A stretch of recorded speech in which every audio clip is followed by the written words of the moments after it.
Edward Plantagenet, Earl of Warwick, was born on February 25, 1475, at Warwick Castle, the son of George Plantagenet, Duke of Clarence, and Isabel Neville, daughter of Richard Neville, the Earl of Warwick, famously known as the Kingmaker. He was born into a family closely connected to the English throne. His uncles included Edward IV and Richard III, and his aunt was Queen Anne Neville. Yet despite this noble lineage, Edward was far from shielded from the tragic turns of history.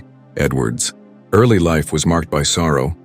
His mother, Isabel Neville, died at the age of 25 on December 22, 1476, just weeks after giving birth to their second child, Richard.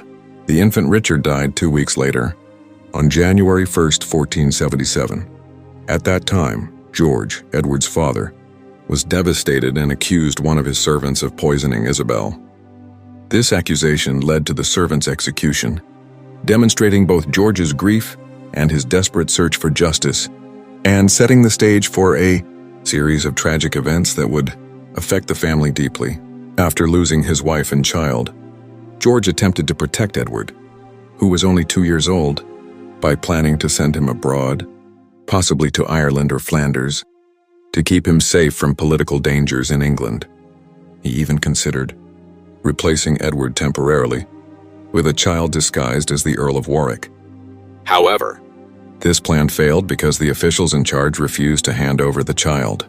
George's attempt showed his genuine desire to save his son, even though the outcome left Edward still in England, exposed to the deadly intrigues of the period. George himself was later executed on February 18, 1478, leaving young Edward an orphan.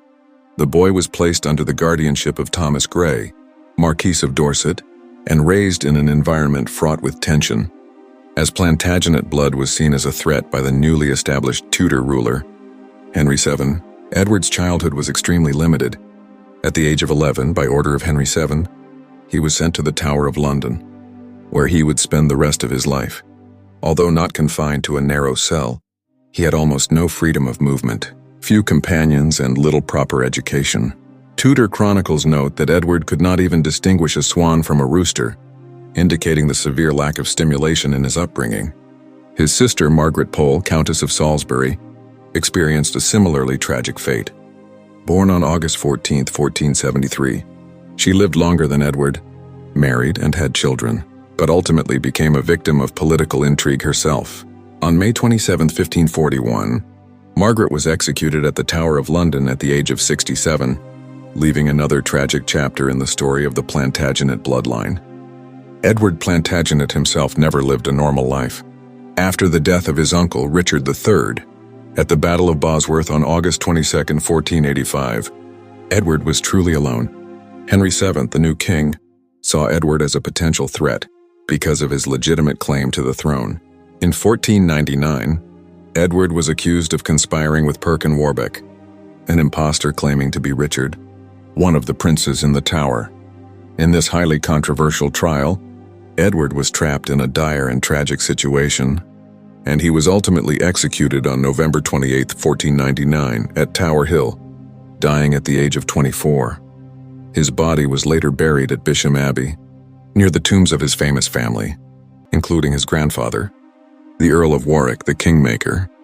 The story of Edward, Margaret, and George Plantagenet is a painful reminder of how political intrigue and family tragedy were deeply intertwined in English history.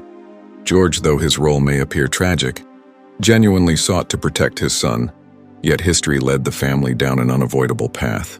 From Isabel Neville, who died young, to George, who was executed, Edward, who was imprisoned and executed, and Margaret, who was killed decades later.